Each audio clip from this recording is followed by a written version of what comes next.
about a little something that you can do to help her save her friends back in the rainforest. Because of deforestation, unfortunately, a lot of their forests are being cleared, but Evie has a message to help us out here. Now, this is the FSC logo, and I want you guys to keep this in mind because we're going to talk about it a little more with our next bird. Now, I'd say that Evie has done a good job today, but she has kind of gone all over the place. But we are going to send her off home regardless. And we are going to be staying in the Amazon rainforest, but we are going to be meeting a couple of birds that are a little bit smaller, a little bit feistier perhaps, and they could be coming from absolutely anywhere. So hopefully in a few moments' time, we'll move on to our next birds. Right, thank you. Have I got my microphone's working? There we go. Right, okay, so these are our sun conures. We've got Ra, the one with me, and we've got Nina at the front there with Claire.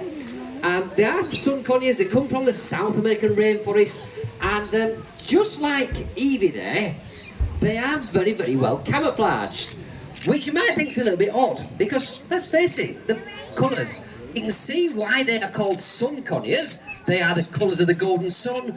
But how do birds camouflage when they are this colour? Well, the answer is camouflage works on different levels. Now, the rainforests, they're not all one colour. You've got flowers, you've got fruit, you've got the sun shining through the trees. You have got lots of colours in a rainforest that they can blend in with. But they also blend in with each other. Now, right now, we're only watching two birds fly. But imagine not watching two, imagine watching 20, 30, 40, maybe 50 of these birds whizzing through the rainforest, zigzagging through the trees, crossing each other's paths. It becomes a blur of colour. Lots of movement, lots of colour, and that is very, very difficult for a predator to track. For a predator to keep his eye on one single bird. And if he can't keep his eye on one single bird, he simply can't catch it. It keeps him nice and safe. It's something we call dazzle camouflage, and it means that they do keep nice and safe. Something that zebras use, something that fish use, it keeps the animals nice and safe. Having said that though, these birds are endangered. There's less than 3,000 in the wild.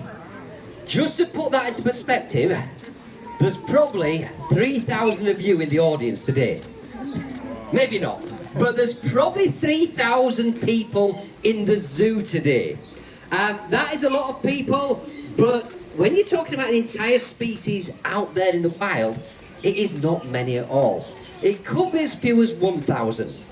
So, what are we going to do about it? Well, even though we live thousands of miles from where they live, there's something that we can do.